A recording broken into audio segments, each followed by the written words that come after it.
Bienvenue dans cette nouvelle immersion. Aujourd'hui, on a plongé au cœur des rouages de notre propre esprit, en fait. Bonjour. Oui, c'est un sujet vraiment fascinant. On va essayer de comprendre les coulisses du développement de notre cerveau. Oui, et plus spécifiquement la façon dont cette espèce d'architecture neuronale vient sculpter notre perception de la réalité. Et ça, de la toute petite enfance jusqu'à l'âge adulte. C'est ça. C'est un domaine qui remet en perspective pas mal d'idées reçues, parce qu'on a souvent tendance à imaginer notre vision comme disons, une caméra passive, une caméra qui se contenterait d'enregistrer le monde extérieur. Alors que pas du tout. Pas du tout, non. Ce qu'on perçoit, c'est en réalité le produit final d'une construction neurologique ultra active, une machinerie qui se transforme de manière assez radicale au fil des années. Et pour mener cette analyse, on va se baser sur des extraits d'un ouvrage de neurosciences cognitives développementales. C'est dirigé par Nicolas Poirel, préfacé par Grégoire Borst, et honnêtement, ce sont des textes incroyablement riches. Absolument. Il documente avec une très grande précision la mécanique de cette évolution cérébrale. Mais avant d'entrer dans la biologie pure, j'aimerais poser une petite question. Une expérience de pensée pour celui qui nous écoute. Je t'en prie. Imaginons une personne debout, face à une vaste forêt. Qu'est-ce qu'elle voit en premier? Est-ce que c'est la masse verte globale, la forêt dans son ensemble, ou bien est-ce qu'elle perçoit d'abord les troncs, les branches, bref, les arbres individuels? C'est la grande question. Et la réponse ne dépend absolument pas de l'acuité visuelle. Ça dépend littéralement de l'âge du cerveau de la personne qui regarde. Bon, décortiquons tout ça. Commençons par regarder comment se construit physiquement ce fameux cerveau. Le terme de construction est vraiment très approprié ici. L'ontogénèse, c'est-à-dire le développement de l'individu de la conception jusqu'à l'âge adulte, ça implique des processus cellulaires d'une ampleur, vertigineuse. Surtout au stade embryonnaire, non? Les sources mentionnent un chiffre qui m'a complètement bluffé. Les fameux 250 000. Ouais. Lors du développement de l'embryon, le tube neural, donc la structure qui va devenir le système nerveux central, il génère jusqu'à 250 000 nouvelles cellules par minute. Par minute. C'est une véritable usine. Ce rythme de production, il est fondamental pour poser les bases de l'organe. Mais si on relie cela à une perspective plus large, ce qui est encore plus distinctif pour notre espèce, c'est ce qui se passe après. C'est-à-dire le moment où le cerveau commence à se plisser. Voilà. Entre la 26e et la 36e semaine, le cerveau qui est au départ plutôt lisse commence à former des sillons, ce qu'on appelle des sulcus. C'est ça qui lui donne cet aspect plissé caractéristique en fait. Et ça sert à quoi concrètement de faire des plis? Ça permet tout simplement de compacter une immense surface de cortex dans l'espace très restreint de la boîte crânienne. Et justement, en parlant de la boîte crânienne, le texte fait une comparaison avec nos cousins les primates. Et ça m'a semblé hyper révélateur sur notre propre développement après la naissance. C'est une comparaison qui met vraiment en lumière la singularité humaine. Prenons le chimpanzé. Sa période de gestation, elle est très proche de la nôtre. Ouais, environ 9 mois aussi. Exactement. Pourtant, après sa naissance, le volume de sa boîte crânienne ne sera multiplié que par 1,6. Seulement 1,6. Et chez nous, Chez l'être humain, ce volume est multiplié par 4,3 après la naissance. 4,3, ce qui veut dire en gros qu'un petit humain naît avec un cerveau fondamentalement inachevé si on le compare à d'autres espèces. C'est exactement l'implication principale. Une très grande majorité de la maturation cérébrale humaine se fait à l'air libre, en dehors du ventre maternel. Et ça change tout. Ça change tout. Les données montrent que plus de 90% des synapses, donc les connexions entre les neurones, se forment après la naissance. Cette fenêtre de développement qui est super prolongée, elle expose le cerveau de manière massive à son environnement. Il devient une vraie éponge en fait. Voilà, il est extrêmement perméable aux influences extérieures, aux stimuli sociaux, à l'apprentissage, à la culture. Mais du coup, comment le cerveau arrive-t-il à organiser ces milliards de nouvelles connexions sans être complètement submergé? Parce qu'on imagine souvent qu'apprendre, c'est juste accumuler de plus en plus de réseaux, que ça devient de plus en plus dense. C'est intuitif de penser ça, mais les sources décrivent une mécanique inverse.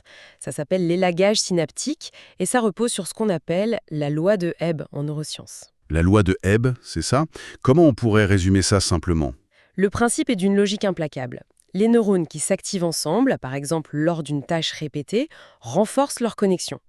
Et à l'inverse, les connexions qui ne sont pas sollicitées finissent par s'affaiblir puis sont purement et simplement éliminées. D'accord. Donc si on filait une métaphore, ce serait un peu comme le travail d'un sculpteur sur un énorme bloc de marbre. Pour obtenir une forme précise, il ne va pas ajouter de la matière, il taille. Il retire tout l'excédent pour révéler l'œuvre. C'est une très belle analogie, oui.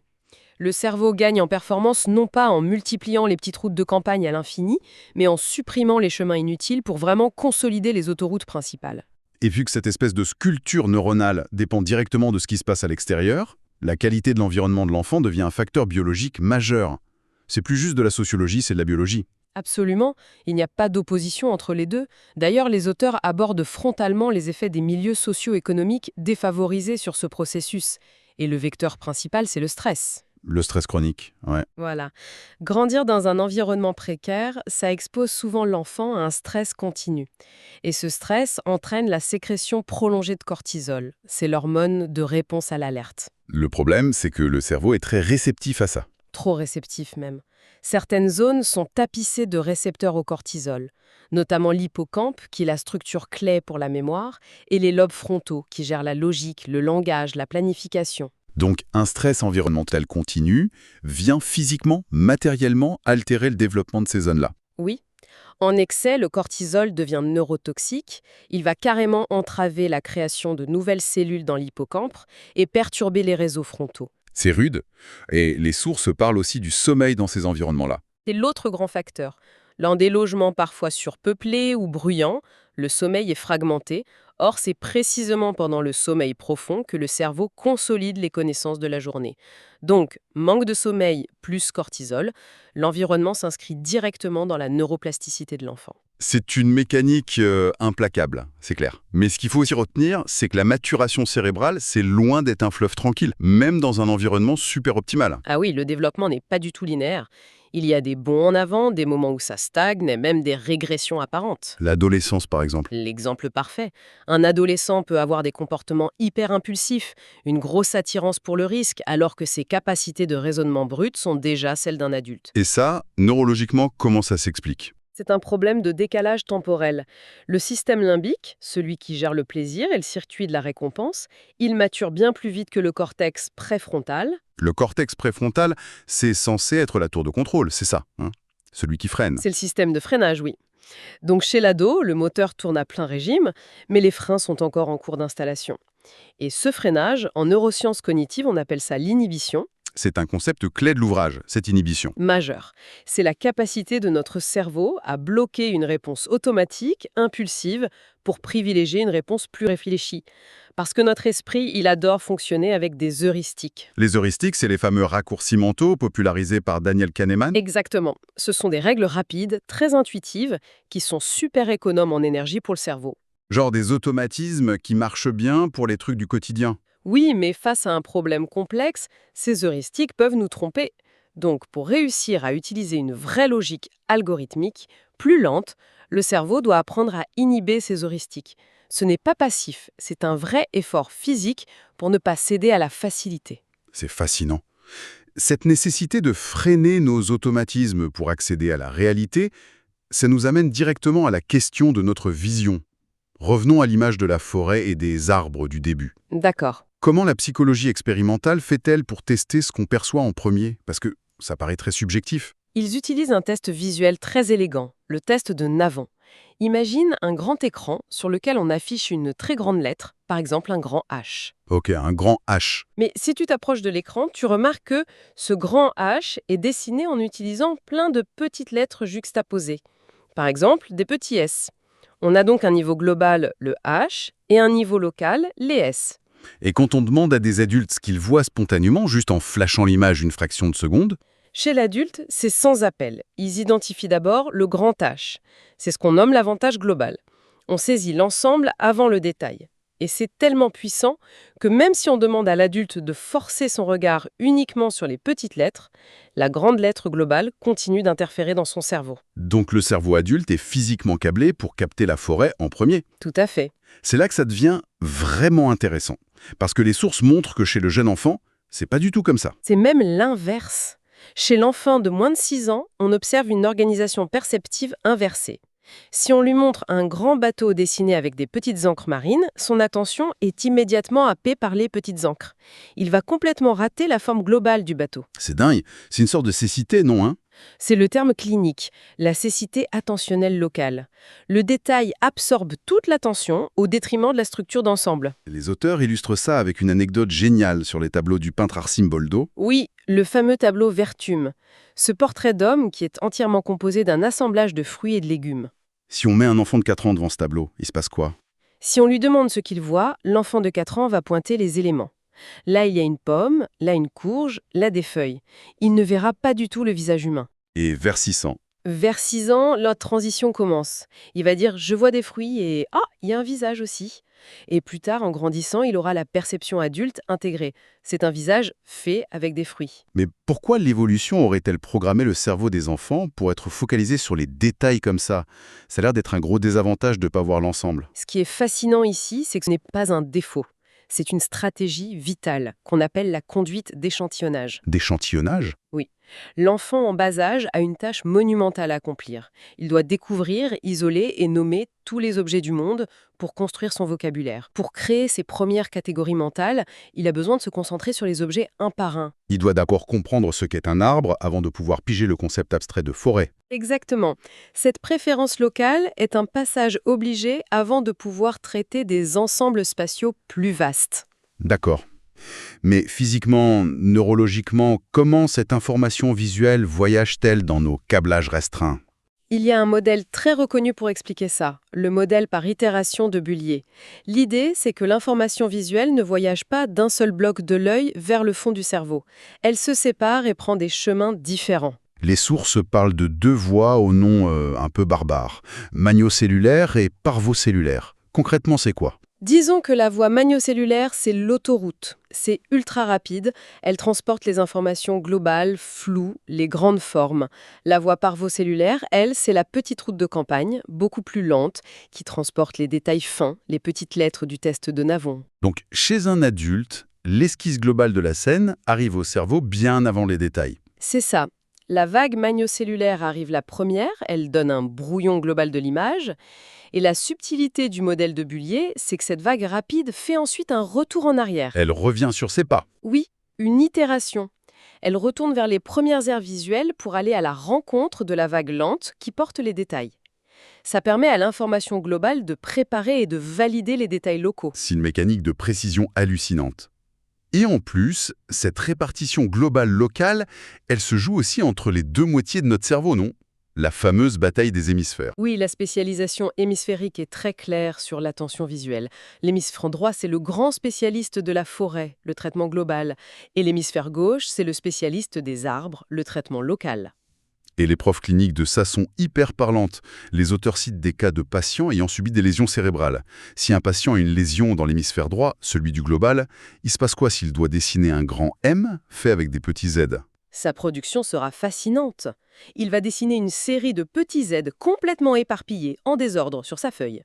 Son hémisphère gauche, qui est intact, a parfaitement capté les détails. Mais comme l'hémisphère droit est lésé, il a perdu le plan de montage global. Et à l'inverse, si la lésion est à gauche? Le patient tracera le contour du grand M, la forme globale, mais il sera incapable de dessiner les petits Z à l'intérieur. C'est fou. Les sources précisent quand même que chez les jeunes enfants qui subissent ce genre de lésion, la plasticité cérébrale fait des miracles. L'hémisphère sain arrive à compenser une partie des fonctions manquantes. Oui, la plasticité est étonnante à cet âge. Et d'ailleurs, ce remodelage constant nous ramène au fameux cap des 6 ans, l'âge où l'enfant bascule naturellement du détail vers la vision globale. C'est un point clé. Autour de 6 ans, ce changement psychologique s'accompagne littéralement d'une transformation physique du cerveau. Les données d'imagerie sont formelles. On observe une diminution de la matière grise dans les régions pariétales et occipitales de l'hémisphère droit. L'élagage synaptique en direct. C'est ça. Le cerveau ne perd pas en capacité, au contraire, il élimine les synapses superflues, à droite, pour devenir hyper efficace et rapide dans le traitement global. Mais en même temps, il se passe autre chose à l'avant gauche du cerveau. L'épaisseur corticale augmente. Oui, dans la zone frontale gauche, qui est le siège de l'inhibition. Ah, on y revient, le fameux système de freinage. Exactement.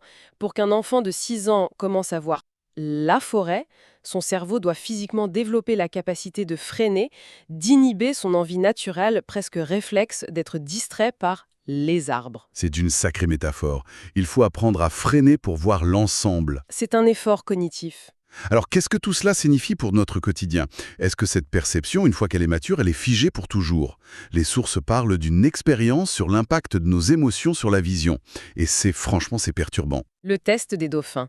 Oui, ça soulève une question importante. L'expérience a été menée sur des enfants de 5 ans. À cet âge, souviens-toi, ils sont programmés pour ne voir que les détails locaux. Donc, on modifie leur humeur. Juste avant le test, on a deux groupes. Le premier groupe regarde des images neutres, genre une bouche d'incendie, un visage inexpressif. Et le deuxième groupe regarde des images très positives. Des dauphins qui jouent, un grand visage souriant. Et juste après, on leur fait passer le test visuel avec les grandes et petites lettres. Et le résultat? Le groupe neutre reste fixé sur les détails, comme prévu pour leur âge, mais les enfants qui ont été mis de bonne humeur par les images positives, ils adoptent soudainement une préférence globale. Juste en induisant une émotion agréable, on a modifié physiquement la façon dont leurs yeux et leur cerveau filtrent l'image. C'est incroyable! Une simple image de dauphin modifie le traitement neurologique en quelques secondes. Comment c'est possible? Tout passe par l'amygdale, notre centre des émotions. L'amygdale évalue si une situation est positive ou menaçante en à peine 150 millisecondes. Et elle est directement connectée aux aires visuelles primaires. Elle fait un rétro-contrôle instantané. Donc, le centre des émotions donne des ordres directs à nos yeux. En gros, oui. Si l'amygdale détecte une émotion négative, du stress, de la peur, imagine l'approche d'un prédateur. La consigne, c'est « on ne regarde pas le paysage, on se focalise sur le danger immédiat ». Les émotions négatives rétrécissent littéralement notre champ d'attention visuelle. Et quand on est joyeux, détendu, Extension, ça élargit aussi la pensée cognitive, on fait plus de liens, on est plus créatif. Les applications concrètes de ça, notamment à l'école, sont immenses. Majeur, oui. L'état émotionnel d'un enfant le matin en arrivant en classe modifie la façon dont ses neurones vont organiser les informations sur le tableau noir. Un enfant stressé aura une vision tunnel. Il fixera des détails isolés sans comprendre le concept global. La flexibilité de l'attention est donc intrinsèquement liée à notre humeur, ce qui nous amène à faire le point sur tout ce qu'on a vu aujourd'hui. On a cette mécanique incroyable de l'élagage synaptique, qui sculpte notre cerveau en retirant des connexions. On a ce contraste frappant entre l'enfant qui scrute les détails et l'adulte qui perçoit l'ensemble. Et on a vu à quel point cette bascule demande de l'inhibition et à quel point elle est sensible au stress et aux émotions. Pour celui qui écoute, comprendre ça, ça change vraiment notre regard sur l'éducation, sur nos propres réactions aussi, notre besoin parfois de bloquer nos instincts locaux pour réussir à voir la fameuse forêt. C'est une clé de lecture formidable pour le développement cognitif. Mais ça m'amène à une réflexion finale, un peu au-delà des textes. Si on sait avec certitude que l'enfant a besoin de ce focus initial sur les détails et qu'il lui faut du temps, de l'élagage, de l'inhibition pour voir grandir sa vision globale, on peut se poser la question des écrans modernes. Ah, les environnements numériques hyper fragmentés. voilà. Ces interfaces au rythme frénétique, saturées de notifications, d'images qui flashent à toute vitesse et qui sollicitent sans arrêt une attention hyper locale. Est-ce que ce déluge visuel artificiel ne risque pas de bloquer ou de forcer prématurément cet élagage synaptique si délicat? C'est une vraie préoccupation. Si le cerveau se sculpte en fonction de son environnement, un environnement qui récompense en permanence le détail rapide, pourrait modifier durablement la façon dont cette génération percevra la réalité complexe. Est-ce qu'on est en train d'enfermer notre attention dans un stade infantile permanent? C'est une question à garder en tête la prochaine fois qu'on observera un enfant, ou même nous-mêmes, plongé dans un écran. C'est sur cette pensée que se termine notre analyse. C'était un plaisir de décortiquer tout cela. Merci d'avoir suivi cette exploration fascinante et à très bientôt pour une nouvelle immersion.